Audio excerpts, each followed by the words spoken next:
जय श्री कृष्णा मित्रों, स्वागत है आप सभी दर्शक बंधुओं का पुनः हमारे YouTube चैनल ज्ञान गंगा में। मित्रों, लक्ष्मी सबसे ज्यादा प्रसन्न कौन से दिन होती है? शुक्रवार। तो शुक्रवार को लक्ष्मी सबसे ज्यादा प्रसन्न क्यों होती है? उसके प्रसन्न होने का कारण क्या था? लक्ष्मी जी के दो भाई थे, दोनों की शादी नहीं हो रही थी, दाता और विधाता, दोनों का विवाह नहीं हो रहा। और दाता विधाता के लिए लक्ष्मी बड़ी परेशान थी, रोज नारायण से कहती थी प्रभु कुछ कृपा करिए, दाता विधाता का विवाह नहीं हो रहा, उम्र होती चली जा रही है, कुछ करिए प्रभु, आप नारायण आप कुछ तो कर सकते हो। भगवान नारायण ने तब लक्ष्मी से कहा, एक काम करो, बेलपत्री के पेड़ के नीचे बैठकर लक्ष्मी तुम अनुष्ठान करो तुम्हारे भाइयों के विवाह के लिए। इसलिए आज भी हमारे हिंदू धर्म की रीति बेलपत्री के पेड़ के नीचे शाम के समय लक्ष्मी का वासा होता है। इसलिए लोग इस बेलपत्री के पेड़ के नीचे तुम्हारा रात्रि को शाम को 6 बजे से लेकर रात्रि को 8 बजे तक तुम्हारा निवास होगा। जैसे पीपल के पेड़ में देवताओं का निवास आप लोगों ने यदि पद्म पुराण पढ़ी होगी या सुनी होगी तो उसमें स्पष्ट कहा है, पीपल के वृक्ष की गणना ध्यान देना, पीपल के वृक्ष में सुबह 4 बजे से लेकर 7 बजे तक ब्रह्मा जी का वासा होता है। पीपल के वृक्ष में सुबह 7 बजे तक ब्रह्मा जी का वासा, 7 बजे से लेकर 10:30 बजे तक पीपल के वृक्ष में भगवान विष्णु का वासा होता है। कितनी बजे तक? 10:30। 10:30 से लेकर 11:30 12 बजे तक पीपल के वृक्ष में पितरों का वासा होता है। इसलिए हमारे यहाँ पितरों को श्राद्ध पक्ष में जो भोजन कराया जाता है वो 10:30 से 12 के बीच में कराया जाता है।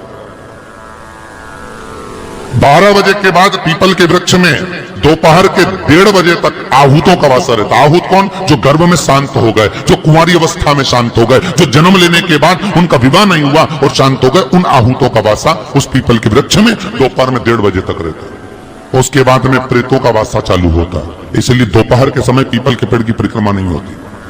फिर शाम को 4 बजे से 7 बजे तक पीपल के वृक्ष में शंकर जी का वासा होता है। इसलिए शाम के समय पीपल की परिक्रमा नहीं होती। 7 बजे के बाद में पीपल के वृक्ष में रात्रि को 9 बजे तक कुबेर का वासा होता है। फिर 9 बजे के बाद में प्रेतवास चालू होता है पीपल के वृक्ष में।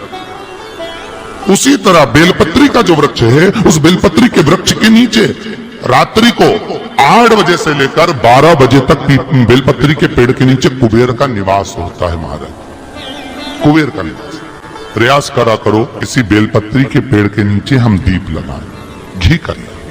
यदि संपदा की कमी हो तो, अगर भगवान ने खूब संपदा दी है तो भले मत लगाओ, कोई दिक्कत। महामृत्युंजय मंत्र का यदि आप जाप करते हो और आपको मालूम पड़ गया कि शरीर में मुझे ये रोग हो गया है, मुझे शुगर हो गया है, मुझे बीपी हो गया है, मेरा ब्लड प्रेशर ऊंचा नीचा रह रहा है, कोई भयंकर रोग, मेरे रिश्तेदार को कोई कैंसर जैसा रोग हो गया, किसी को कोई थायराइड हो गया, किसी को कोई किडनी और लीवर में सूजन हो गई, किसी को कहीं किडनी और लीवर में तकलीफ हो गई, तो शिव महापुराण की कथा कहती है, नवग्रह शिव महापुराण की कथा कहती है कि बेलपत्री के वृक्ष के नीचे महामृत्युंजय मंत्र का जाप जो शुक्रवार की शुक्रवार घी का दिया लगा कर करता है, उसके रोग बाबा देवाधिदेव महादेव समाप्त करते चले जाते। ये संजीवनी मंत्र शुक्रवार के दिन भगवान शंकर को शुक्र को दिया था, इसलिए उसकी प्रधानता है।